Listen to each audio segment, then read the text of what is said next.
오늘 하나님의 말씀 제목이 내가 갚으리라 라고 하는 제목입니다. 그 다음에 말씀을 드리지 않았지만 내가 갚을 테니 너희가 복수하지 말라라는 제목이기도 합니다. 우리와 원한 관계에 있는 사람에게 복수하는 것을 성경은 금지하고 있습니다. 하나님께서는 말씀하십니다. 원수 갚는 것이 내게 있으니 내가 갚으리라. 그러니까 너희가 직접 보복하지 말아라. 이렇게 명령을 하고 계시는데 이런 말씀을 순순히 납득할 사람은 없습니다. 왜냐하면 지금 억울하고 지금 힘들고 지금 화가 뻗치는데 언제 하나님이 복수해 주신다고 지금 화나게 하는 거에 대해서 내가 지금 쏴붙여야지 언제 하나님이 복수해 주실 것을 믿고 기다리면서 이걸 참습니까? 이렇게 말합니다. 그러면서 우리가 이렇게 얘기하죠. 정의가 실행되는 것이 맞습니다. 정의를 실현하는 게 왜 나쁩니까? 뭐가 잘못입니까? 이렇게 반문을 하죠. 우리의 마음이 그렇다는 겁니다. 심지어는 맞습니다, 하나님. 저는 복수하지 않아요. 다른 사람이 나한테 뭐라고 이렇게 기분 나쁘게 하면 전 쏴붙이지 않습니다. 대신 뒤에 가서 말할 거예요. 다른 사람한테. 더 나빠요, 아주. 차라리 앞에서 말하고 뒤에서 입을 다무는 게 낫죠. 동네방네 다니면서 그 사람 험담하는 거 하나님께서 굉장히 싫어하시고 은혜의 문을 스스로 걸어 잠그는 꼴이 되니까요. 사실은 악의 유혹이 있죠. 나쁜 것이 우리를 유혹하는 거. 그래가지고 우리에게 피해를 입히는 거. 그런 것보다 훨씬 더 큰 피해를 이런 거에서 입습니다. 우리가 정당하다고 생각하는 거. 저 사람이 잘못했고 난 잘못이 없어.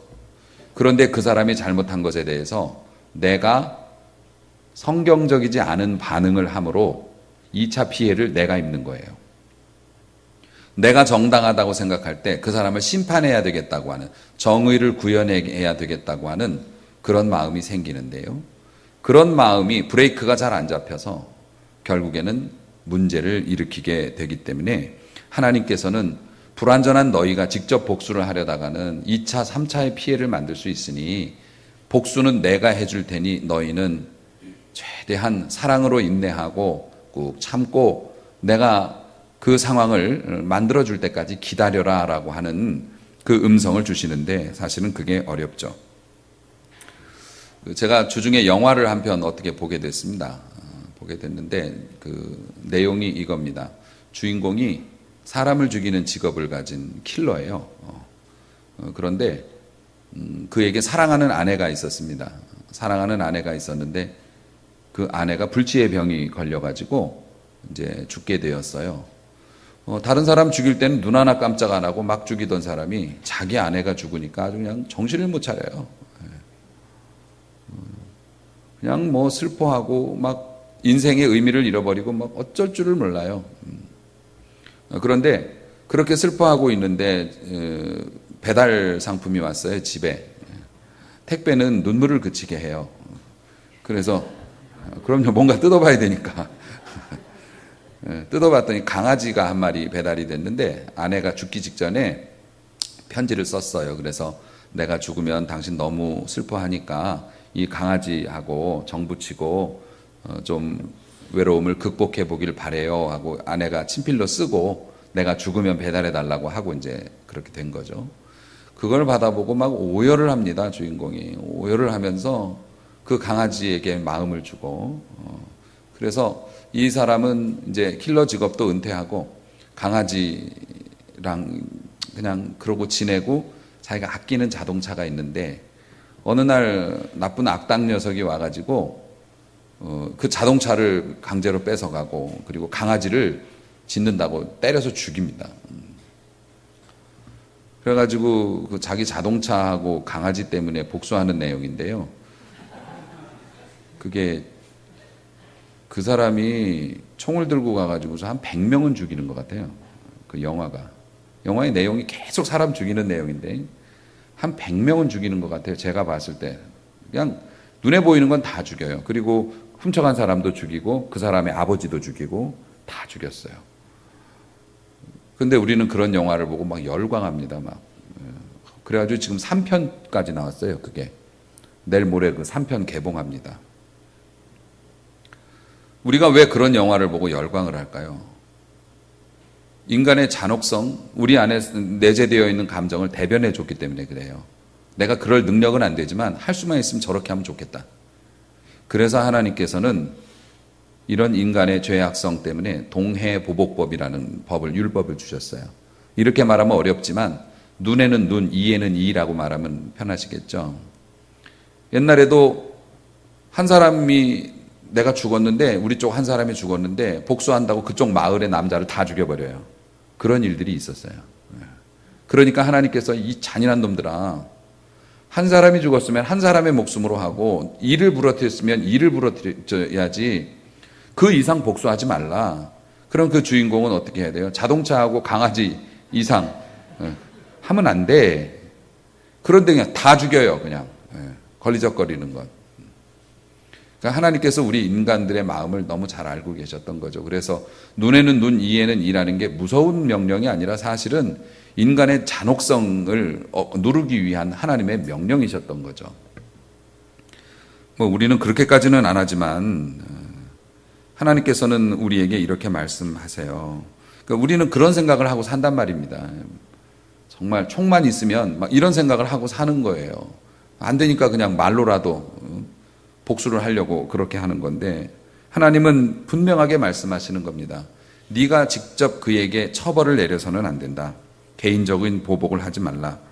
하나님께서 내가 공의를 실천할 것이기 때문에 삶을 통해서 반드시 그것을 갚아주실 것이라고. 심판은 내게 맡기고 그를 놔줘라. 마음에서든 생각에서든 라고 말씀하시는데, 이게 얼마나 힘든 일입니까? 놔주고 싶은데 아침마다 보는데요. 남편인데. 혹은 교회에서 주일마다 보는 교우인데, 아니면 직장에서 매일 마주치는 사람인데 어떻게 그거를 놔줄 수가 있겠냐고요. 그런데 결국에는 이런 하나님의 명령에 대한 반응은 지난주 말씀하고 거의 유사합니다. 여러분, 지난주에 무슨 설교했는지 기억나세요? 주중에 어떤 성도님이 저에게 그렇게 말씀하시더라고요. 목사님 설교는 너무 좋은데 월요일까지밖에 생각이 안 난대요. 그리고 월요일 지나면 아무 생각이 안 난대. 내가 너무 고마웠어요. 월요일이라도 생각해 주는 게 어디요. 오늘 예배 마치고 식사할 때 제가 가서 물어보면 무슨 설교 하셨는데요? 그럴 거예요. 나가면서 그냥. 근데 월요일까지라도 기억해 주시니까 너무 고맙더라고요. 여러분, 지난주 설교가 뭐예요? 근심을 가장한 교만이라고 제가 설교 제목을 붙였는데, 교만이라는 게 막 우리가 뭐 대단한 것을 가지고 있어서만 교만한 게 아니라 우리가 가난해질 때, 어려워질 때, 근심스러운 상황이 있을 때 그것을 내게 맡겨라. 내가 너에게 조금 있으면 복을 줄게 라고 하는 하나님의 약속을 믿지 않고 짜증내고 화내고 막 그냥 엎어졌다 뒤집어졌다 하는 거, 이것도 교만이라고. 근심을 가장한 교만. 교만이라는 건 모든 죄의 어머니이기 때문에 교만으로 인해서 불신앙적인 모습이 나오고, 그 불신앙적인 모습이 계속되다 보면 하나님과 관계가 끊어진다고. 그래서 근심 걱정 하나님께 맡기고 좀 기다려보자고, 그런 말씀 드렸어요. 이해되시죠? 네. 기억이 싹 새로워지시죠? 네. 오늘 이 말씀도 마찬가지예요. 우리가 근심하는 이유가 지난번에는 환경의 어려움 때문이었다면 이번엔 인간관계예요. 그 사람이 나를 힘들게 해요. 그 사람이 나를 계속 고통을 줘요. 그 사람 때문에 짜증나요. 그래서 나도 막 말로 받아치려고 해요. 아니면은 내가 그냥 뭔 수를 내서라도 막 내가 손해를 보더라도 막 그렇게 해주고 싶어요. 그런데 그렇게 하지 말라고 하는 거예요. 그런데 우리는 그렇게 못하겠다는 거예요. 결국엔 뭐냐면 하나님께서 미래에 복수해 주시겠다고 하는, 하나님께서 미래에 복수해 주시겠다고 하는 약속을 못 믿는 거잖아요. 그럼 그것도 교만인 거지 않습니까? 알량한 내 힘으로 복수해 보겠다고 하는 거지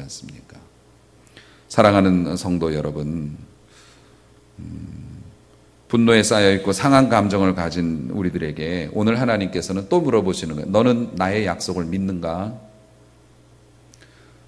네가 인내하고 믿음의 길을 걸어가면 너를 고난에서 구해주고, 너를 가난에서 구해주고, 너를 질병에서 구해주고, 아멘 좀 하시고, 너를 질병에서 구해주고, 너를 괴롭히는 자의 손에서 구해주시고, 너에게 마지막으로 최종적으로 기쁨과 복을 주신다. 하나님이 약속하십니다. 그것을 너는 믿는가라고 오늘 하나님께서 물어보고 계시는 겁니다. 결국 우리가 분노의 감정을 참지 못하고 쏟아내야 한다고 생각하는 것은 하나님의 보응을 믿지 못하는 그런 믿음의 결국 문제라고 하는 것이죠. 사랑하는 성도 여러분, 하나님의 약속을 우리가 믿는다면 우리의 그 미약한 힘으로 하나님의 공의를 대신하려고 하는 그분을 얕잡아보는 그런 잘못을 범하지 말아야 할 텐데, 그런데 우리는 질문을 또 합니다. 목사님, 내가 그렇게 하고 싶었는데요. 오늘 또 그랬습니다, 걔가. 그럽니다. 뉘우치지 않습니다. 그 사람이 내게 잘못했습니다. 100% 그 사람이 잘못한 겁니다. 그런데 내가 참았습니다. 그런데 그 사람이 뉘우치지 않고 또 계속 같은 일을 반복하는데 그래도 참아야 됩니까? 라고 우리가 이야기합니다. 근데 여러분 분명히 아셔야 할 건 하나님이 우리에게 말씀하시는 건 용서하라가 아니에요. 용서가 안 되는 일이 있어요. 용서 안 하셔도 돼요. 용서하라는 얘기가 아니라 네가 직접 가서 싸우지 말고 하나님께 맡기라는 거지. 누가 용서하라고 그랬나요? 용서하지 마세요. 다만 같이 맞서 싸우지 말고 심판하시는 하나님께 맡기고 좀 너라도 편하게 살아라라고 말씀하고 계시는 거라고요. 믿으시기를 바랍니다. 근데 뉘우치지 않고 있는데 어떻게 용서합니까? 300년 전에 영국의 청교도 지도자였던 토마스 왓슨이라고 하는 분이 이런 말을 했어요. 화해를 할 때 화해 책임이 당신에게 있는 게 아닙니다. 내가 남편하고 사이가 안 좋은데 내가 믿는 사람이니까 남편하고 사이가 좋게 만들어야 돼. 그러면서 막 억지로 사이 좋게 하려고 그러면 더 벌어져요. 그럼요. 더 상처를 입을 수도 있어요. 화해 책임이 우리에게 있는 게 아니라 화해에 대한 희망을 버리지 말아야 한다는 겁니다. 성도들은. 화해를 추구해야 될 책임이 우리에게 있다는 겁니다. 전도도 마찬가지예요. 등록을 시키는 책임이 여러분에게 있는 게 아닙니다.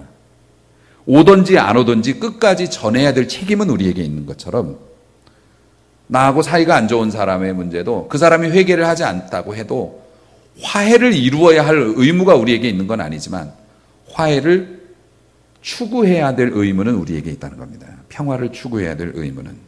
그래서 오늘 로마서 12장 19절부터 읽었지만 18절은 이렇게 말합니다. 할 수 있거든 최선을 다해서 모든 방법을 다 동원해서 너희는 모든 사람과 더불어 화목하라 라고 말씀하세요. 화목을 만드는 사람 되시기를 주의 이름으로 축원합니다. 화목과 축복은 친구라서 여러분이 화목하면 축복이 찾아옵니다. 그게 웅덩이를 파놓으면 물이 고이는 것과 똑같아요. 여러분이 화목을 이루게 되면 이렇게 낮아지고 화목을 이루게 되면 주님의 뜻 아래서 낮아지고 화목을 이루면 좋은 것들이 몰려들고요. 여러분이 그냥 독불장군처럼 솟아오르면 혼자 외롭게 지내야 될 거예요. 맞아. 제가 저렇게 화낼 수도 있어. 저 사람이 저렇게 할 수도 있어. 그런데 무서워서 가까이를 못 가겠다. 야, 나 혼자 외로워지는 거죠. 여러분, 이런 말씀을 들어도 우리는 감정적으로 저항이 많아요. 왜냐하면 그렇게 하고 싶은데 그럴 힘이 없어요. 인간이 하나님의 뜻 앞에서 제일 궁지에 몰리면 마지막에 하는 얘기가 저 힘이 없어서 못해요. 이런 얘기입니다. 모세가 하나님의 부르심 앞에서 막 이리 빼고 저리 빼도 막 안 되고 하나님께서 강권하시니까 마지막에 뭐라고 한 거 합니까? 저 말 못해요. 그랬어요. 지도자가 말을 못해요. 그랬던 것처럼 우리도 마지막에 하나님의 뜻이 다 맞거든요. 하나님의 말씀이 맞고 우리가 생각해도 이치적으로 맞아요. 그럼 순종해야 되는데 순종하고 싶지 않아. 그러면 우리가 어떻게 하냐면 그러고 싶은데 제가 너무 힘이 없어서요. 제가 용기가 안 나고요. 제가 그걸 이겨낼 그런 마음의 힘이 없어서 못합니다. 그런데 여러분, 사랑의 힘이라는 거, 용서의 힘이라는 게 다 비슷한 건데요. 용서와 사랑이 뭐 같은 거죠. 그런 힘이 어디서 나온다고 생각하십니까? 하나님께서 갑자기 여러분의 그냥 두뇌를 때려가지고서, 그렇지 않습니다. 기도를 많이 하면 막 뜨끈뜨끈해져가지고 여러분이 언제까지 달궈져서 살 수 있을 것 같습니까? 식습니다. 자, 비유를 들어드리겠습니다. 여러분이 가난한 사람이 나에게 와서 뭐 어려우니까 좀 도와달라고 막 얘기를 합니다. 그러면 도와줄 수도 있고 안 도와줄 수도 있죠. 그런데 그 사람이 나한테 와서 막 도와달라고 그러는데 갑자기 옛날 생각이 납니다. 옛날에 무슨 생각을 했냐면 나도 진짜 힘들었을 때 이 사람 나한테 막 비는 걸 보니까 막 너무 간절한 눈빛을 보니까 옛날 생각이 난 거예요. 나도 진짜 힘들고 어려웠을 때 내가 다른 사람한테 가가지고 어려운 사람한테 가서 좀 도와달라고 막 애걸복걸했던 생각이 떠오르는 거예요. 그 사람을 보면서. 그리고 그 사람이 선뜻 도와줬을 때 너무 고마웠던 기억이 떠올라. 그러면 게임 오버예요. 도와줘야 돼. 그 사람이 나한테 부탁할 때 나도 옛날에 도움받았던 기억, 그렇게 은혜 입었던 기억이 만약에 떠오른다면 그건 도와줄 수밖에 없어요. 내 양심이 허락질 않아. 도와줘야 돼요. 그런데 그런 생각 안 나면 뭔 소리예요? 나도 힘들어요. 뭐 언제 갚을 줄 알고. 그러면서 안 돼요. 나 없어요. 거짓말까지 해가면서 가라 그래요. 여러분, 그래서 경건 생활을 평소에 잘 하셔야 되는 겁니다. 우리 그리스도인들이 용서 못할 죄는 없습니다. 믿으시기 바랍니다. 왜 없냐면 우리 주님께서 우리를 그렇게 사랑하고 용서해 주셨기 때문에 그래요. 보통 구원받은 사람이라고 한다면 내가 죄인인 것과 내게 희망이 없는 것을 깨달았을 때 우리 주님께서 내 모든 죄를 용서하시고 나를 끝까지 따라다니던 아주 더러운 누더기 같은 막 지저분하고 구멍 뚫리고 나하고는 도저히 어울리지 않는 내가 깨끗하게 이렇게 나왔는데 그런 누더기 같은 담요가 내 허물과 내 죄가 막 뒤집어 씌워져 가지고서 내 마음은 안 그런데 사람들이 나를 피하고 나도 사람들을 피하고 막 죄 속에서 헤매이고 있을 때 내가 주님 앞에 나가서 기도하고 주님 앞에 죄송하다고 말씀드리면 주님께서 그걸 걷어주시면서 나도 너를 정죄하지 않을 테니 너 다시는 가서 그러지 말아라. 다시 그럴 것을 나도 알고 있지만 주님은 모른 척 하시면서 다신 그러지 말아라. 사죄의 은총을 주시고 여러분이 은혜 생활, 경건 생활, 예배 생활, 교회 생활 성실하게 하면 그런 것들을 자주 맛봐요. 그렇게 되면 어떡합니까? 용서의 능력이 생기는 겁니다. 우리가 용서받고 사죄받고 해방되고 이런 경험을 많이 했기 때문에 다른 형제가 내게 와서 잘못된 모습을 보이거나 못난 모습을 보이거나 정말 도움 안 되는 모습 보이면서 힘들게 할 때 그때 그 사람을 보는 게 아니라 나를 보게 되죠. 나도 옛날에 저랬는데 주님이 용서해 주셨어. 나도 그랬는데 주님이 봐주셔서 그때 그냥 넘어가가지고 오늘 내가 이렇게 있는 거잖아. 아이고 한 번 더 봐주자. 나도 옛날에 그랬는데 이런 너그러운 마음이 경험한 사람에게서 나오기 때문에 그래서 우리가 경건 생활, 은혜 생활, 말씀 생활을 열심히 해야 한다는 것입니다. 그러니까 힘이라고 하는 건 뭡니까? 경험에서 나옵니다. 내가 용서할 힘이 없어요. 용서받아 본 경험이 없으니까 나도 용서 못하는 거죠. 그런데 사랑하는 성도 여러분, 그래서 결국 믿음의 문제라고 하는 것 아니겠습니까? 자, 여기까지 말씀을 드리면 여러분이 또 이제 무슨 말씀 하실래요? 하나님께서 내가 복수해 줄 거라는 거 너 못 믿냐? 믿습니다. 그러면 다른 사람한테 화내거나 복수하지 마. 예. 그러면서 우리가 또 뭐라고 응답했습니까? 그런데 저 사람이 오늘 또 그랬습니다. 뉘우치질 않고 계속 그러는데 그래야 됩니까?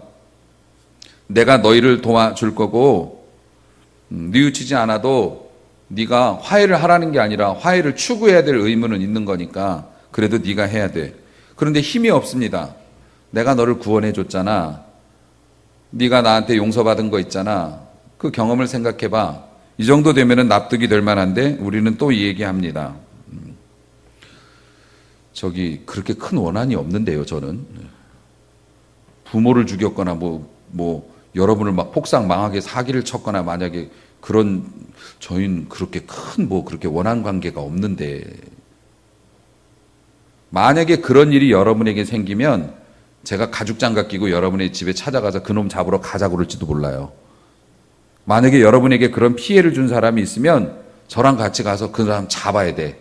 잡아가지고 경찰에 넘겨야지. 내가 때려 죽이면 안 되니까. 잡아야지. 저도 여러분이 그런 생명의 원한을 진 일이 있으면 저 막 찾아다니면서 여러분을 구해주려고 막 애를 쓸 거예요. 그런데 목사님, 저희는 그렇게 큰 원한 관계는 없습니다. 기분 나쁜 사람은 있지만, 여러분, 사무치는 원한만이 우리를 고통으로 몰아넣는 게 아닙니다. 제가 며칠 전에 운전을 하는데 앞에 있는 차량이 서서 가질 않아요. 서서 가지를 않는데 보니까 좀 뭔가 판단을 잘못하신 것 같아요. 구체적으로 몇 차선이 어떻고 이러면 또 복잡하니까 그냥 상식에 맞지 않게 행동을 하셨어요. 그래서 좀 답답해서 그냥 가도 된다고 빵빵 그랬더니 그분이 승용차인데 썬팅이 짙지 않아서 안에가 다 보여요. 아저씨인데 껑충 뛰면서 머리가 천장에 닿을 정도로 분노하시는 거예요. 나 2번밖에 안 눌렀어. 빵빵.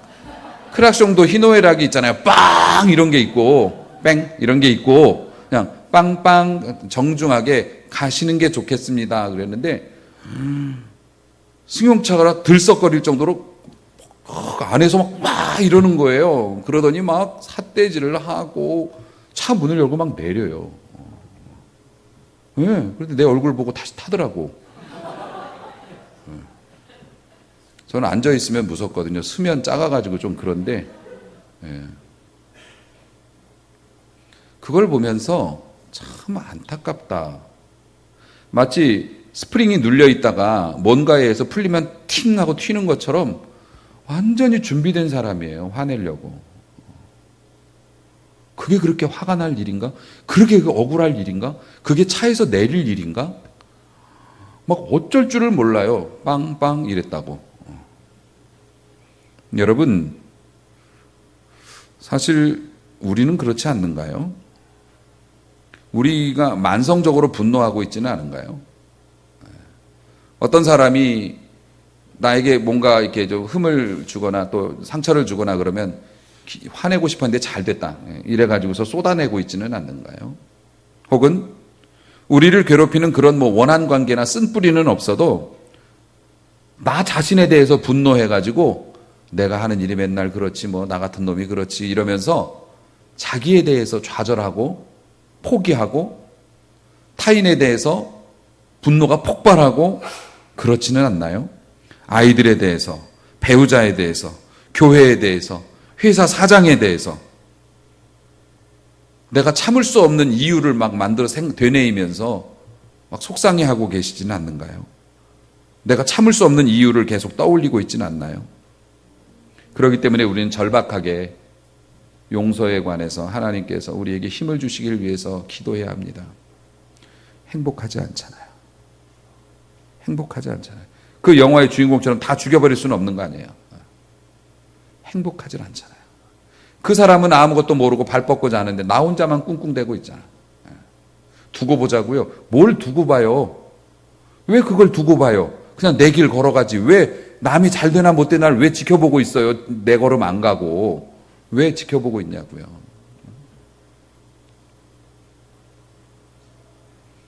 사랑하는 성도 여러분, 분한 마음을 가지고 기회를 엿보면서 어두운 골짜기를 걷는 마음으로는 장래의 은혜와 축복을 받을 수가 없어요.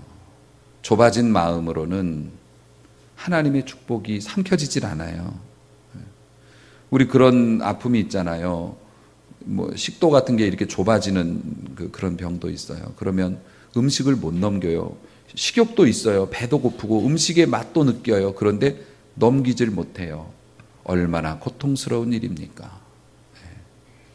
그런 것처럼 우리의 마음이 형제를 용서하지 못하고 계속 마음에 담아두고 우리의 입술로 범죄하고 이런 일을 반복하면 좁아져서 하나님의 은혜도 축복도 기회도 통과가 안 돼서 너무 안타까운 일인 겁니다. 사랑하는 성도 여러분, 그래서 우리는 이렇게 기도해야 됩니다. 주님, 내 입술에 파수꾼을 두셔서 다른 사람을 비방하는 말이 나오려 할 때 막아주시기를 원합니다.